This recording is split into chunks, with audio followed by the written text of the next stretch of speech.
এক সাহাবী রাদিয়াল্লাহু তাআলা আনহু এসে বললেন, ইয়া রাসূলুল্লাহ, আমাকে কিছু দান করেন। বিশ্বনবী বললেন, তুমি ভিক্ষা করো, তোমার ঘরে কিছু নাই? সাহাবী বললেন, লা ইয়া রাসূলুল্লাহ, কিছু নাই।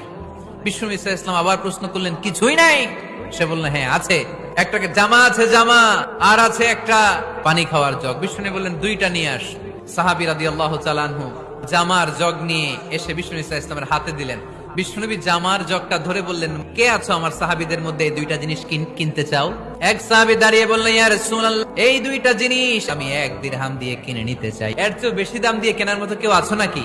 আরেক সাহাবী হাত তুলে বললেন, ইয়া রাসূলুল্লাহ, আমি 1 দিরহাম নয়, আপনার সম্মানে 2 দিরহাম দিয়ে জিনিসগুলো কিনে নিতে চাই। দিয়ে দেয়া হলো। 2 দিরহাম নিয়ে বিষ্ণু ইসলাম ভিক্ষুক সাহাবীর হাতে দিয়ে বললেন, যাও 1 দিরহাম দিয়ে তোমার পরিবার পরিজনদের জন্য খাবার কিনে নিয়ে যাও, আরেক দিরহাম দিয়ে একটা কুঠার কিনে নিয়ে আস। ওই সাহাবী আরেক দিরহাম দিয়ে একটা কুঠার কিনে নিয়ে আসলেন। বিশ্বনবী কাঠের একটা হাতল লাগাই দিলেন আর বললেন, যাও এই কুঠার নিয়ে জঙ্গলে যে কাঠ কাটো, বাজারে যে বিক্রি করো। 15 দিনের ব্যবধানে 10 দিরহাম নিয়ে বিশ্বনবীর দরবারে ওই সাহাবী হাজির হয়ে গেলেন।